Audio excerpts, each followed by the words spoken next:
Bismillahirrahmanirrahim. Assalamualaikum warahmatullahi wabarakatuh. Alhamdulillah wa syukrulillah wa la hawla wa la quwwata illa billah. Wassalatu wassalamu ala rasulillah wa ala alihi wa ashabihi wa man walah, amma ba'd. Para kaum muslimin, muslimat rahimani wa rahimakumullah, khususnya keluarga besar Muhammadiyah, alhamdulillah kita panjatkan puji syukur kepada Allah. Pada kesempatan ini kita dapat bersilaturahim, bahkan bersilatul ilmi dan bersilatul fikri dalam rangka menguatkan iman takwa kita kepada Allah subhanahu wa ta'ala. Silaturahim merupakan salah satu sunnah Rasulullah SAW, bahwa kita diperintahkan untuk bersilaturahim, karena dalam silaturahim akan ada panjangnya umur, akan ada luasnya rizki.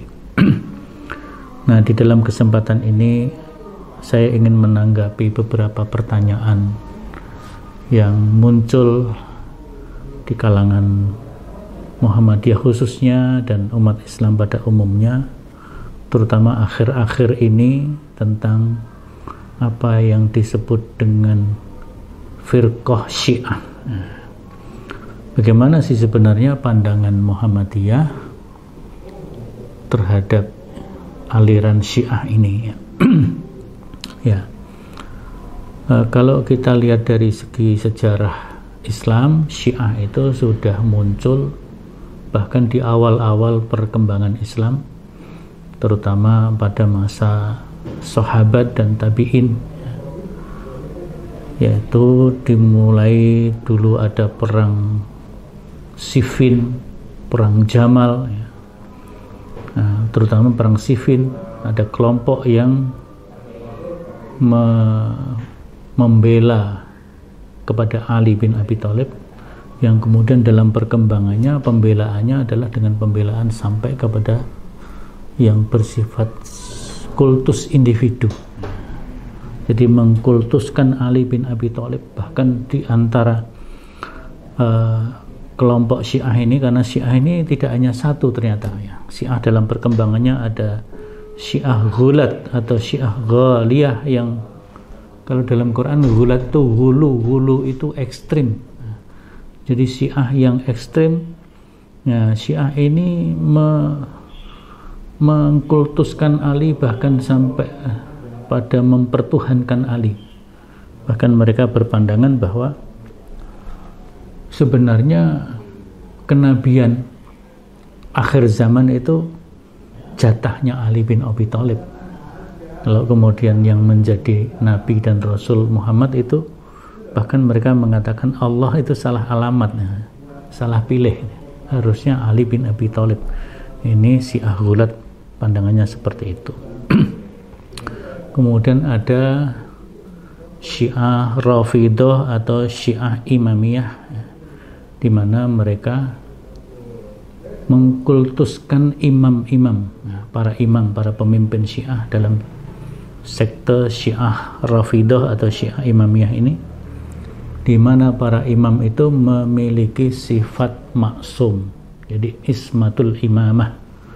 Padahal dalam keyakinan kita, keyakinan kaum muslimin yang diajarkan oleh Al-Quran dan As-Sunnah, yang maksum itu hanya Rasulullah Sallallahu Alaihi Wasallam. Sementara yang lain selain Rasulullah tidak ada yang maksum, sehingga pemimpin itu ya bisa salah, dan ketika salah harus diingatkan, dikritisi, dinasihati agar kembali kepada jalan yang benar. Nah, ini perkembangan Syiah begitu rupa, dan itu menyebar ke seluruh dunia.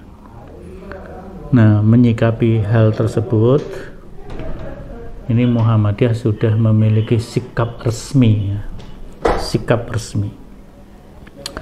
Sikap resmi ini pertama kali dikemukakan oleh Buya Yunahar Elias Profesor Dr. Yunahar Elias, Ketua PP Muhammadiyah waktu itu, tugasi oleh PP Muhammadiyah untuk menjelaskan bagaimana seharusnya Muhammadiyah bersikap terhadap Syiah, ya.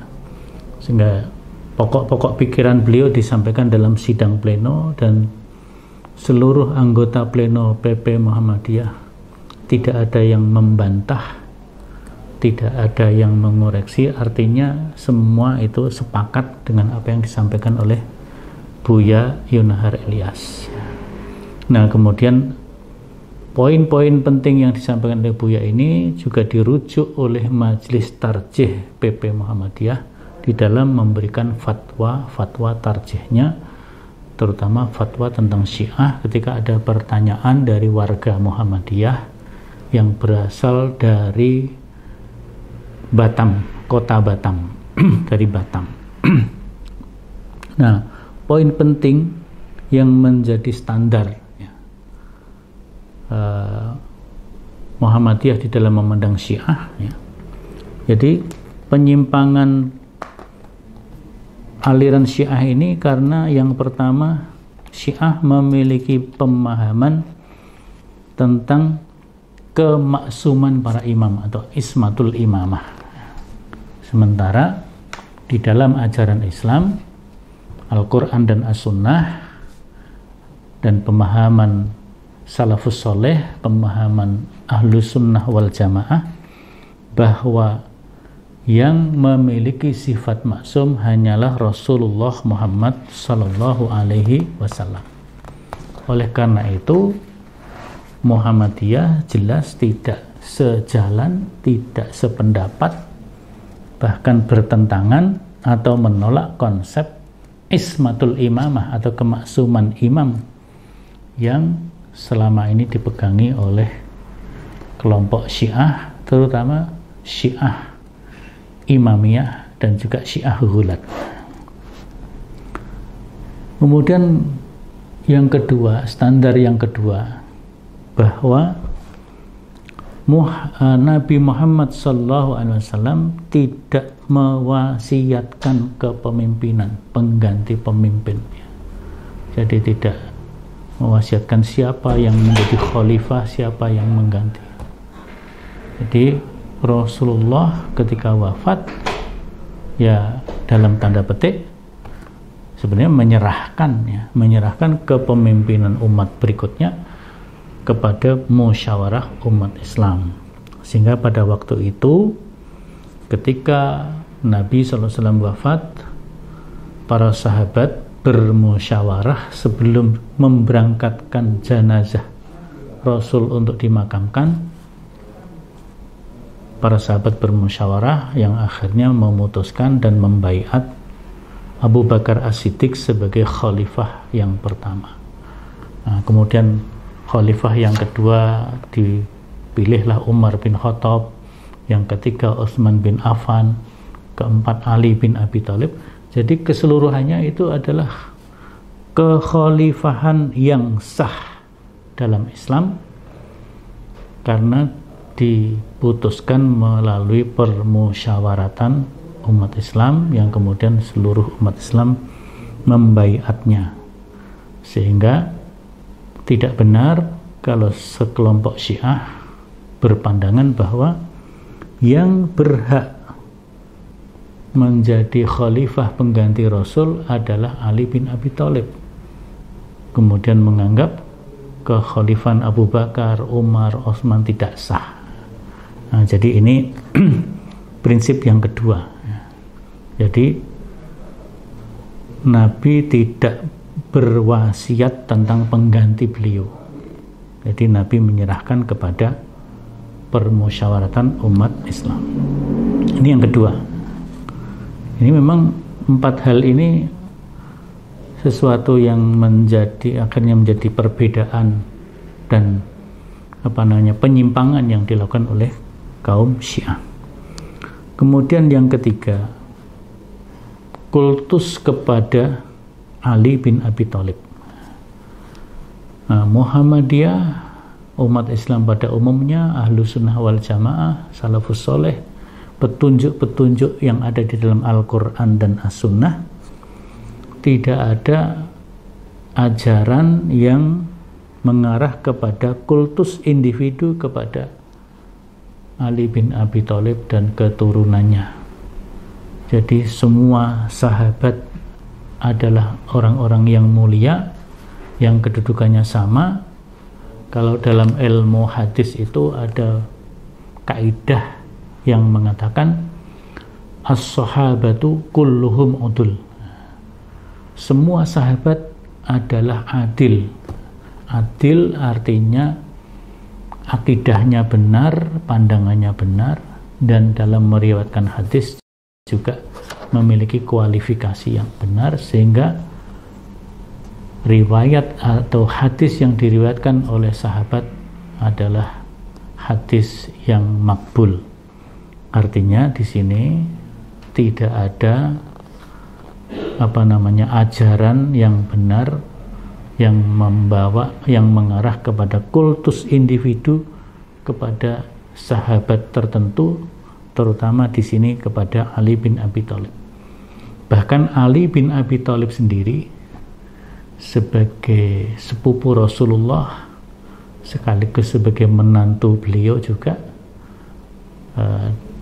beliau tidak memiliki pandangan agar dirinya dikultuskan seperti itu. Beliau seperti sahabat yang lainnya. Jadi ini orang-orang yang merasa sebagai pengikut Ali, pembela Ali, justru menyimpang dari pandangan keyakinan Ali bin Abi Thalib itu sendiri. Kemudian yang keempat, standar yang keempat yang membedakan kita dengan Syiah, ya, yang membedakan kita dengan Syiah adalah tentang standar mengenai validitas hadis. Jadi kalau di dalam ilmu hadis, di dalam pandangan ahlu sunnah wal jamaah, salafus soleh, termasuk di dalamnya Muhammadiyah, bahwa hadis-hadis Nabi yang diriwayatkan oleh para sahabat adalah hadis-hadis yang makbul, sehingga tidak hanya dibatasi hanya hadis yang diriwayatkan oleh ahlul bait saja, sementara Syiah hanya menerima hadis dari jalur ahlul bait. Nah, kalau begitu nanti akan sangat banyak, ribuan hadis ditolak. Nah, jadi di sini empat standar yang dijadikan oleh Muhammadiyah, dan ini pandangan resmi, ya, karena sudah dijadikan panduan rujukan dalam fatwa tarjih Muhammadiyah. Jadi pandangan resmi Muhammadiyah, ya. Jadi dengan begitu Muhammadiyah jelas tidak sejalan, bahkan bertentangan dengan akidah dan pemahaman Syiah, terutama Syiah Rafidah, Syiah Ghulat. Apalagi di dalam Syiah Ghulat itu ada yang memandang seperti sahabat Abu Bakar termasuk kategori kaum munafikun, bahkan Aisyah dituduh sebagai seorang pelacur. Ini kan tuduhan-tuduhan yang sangat keji, yang tentu ini tidak sejalan dengan pandangan Muhammadiyah dan Ahlus Sunnah pada umumnya. Meskipun demikian, Muhammadiyah melalui muktamar ke-47 di Makassar ingin membuka dialog Sunni dan Syi'i. Dialog ini memang penting, tetapi dialog ini ada persyaratan yang harus dipenuhi. Dalam rekomendasi muktamar itu begitu. Jadi tidak asal dialog harus ada syaratnya. Syaratnya apa? Syaratnya adalah semua pihak yang dalam dialog itu memiliki pemahaman yang sama, sikap yang sama, terutama di dalam menyikapi kemuliaan para sahabat Nabi Sallallahu Alaihi Wasallam. Jadi seluruh sahabat Nabi adalah orang-orang yang mulia, yang menjadi penerus perjuangan Rasulullah Sallallahu Alaihi Wasallam. Tidak hanya mengkultuskan sahabat tertentu dengan menghinakan, bahkan mencemooh, menistakan sahabat yang lain seperti Aisyah dan sebagainya, ini yang seperti dilakukan oleh kaum Syiah. Tentu itu satu hal yang sangat ya sangat keji ya kalau menuduh Aisyah sebagai pelacur dan sebagainya. Maka di Muhammadiyah justru Aisyah dimuliakan, bahkan organisasi perempuan Muhammadiyah itu bernama Aisyah karena Aisyah adalah istri Nabi yang setia mendampingi Nabi dan banyak meriwayatkan hadis-hadis Nabi, sehingga beliau bisa menjelaskan pri kehidupan Rasulullah Shallallahu Alaihi Wasallam. Saya kira demikian yang dapat saya sampaikan. Ini merupakan sikap resmi Muhammadiyah terhadap paham Syiah, terutama Syiah Ghulat dan Syiah Rafidah, Syiah Imamiyah yang memang menyimpang dari akidah dan ajaran Islam secara umum. Mudah-mudahan bisa menjadi panduan kita di dalam kita berislam, bermasyarakat, berbangsa dan bernegara di negeri kita tercinta ini. Saya kira demikian, kurang lebihnya mohon maaf. Nasrun minallah wa fathun qarib wa basyiril mu'minin. Wassalamualaikum warahmatullahi wabarakatuh.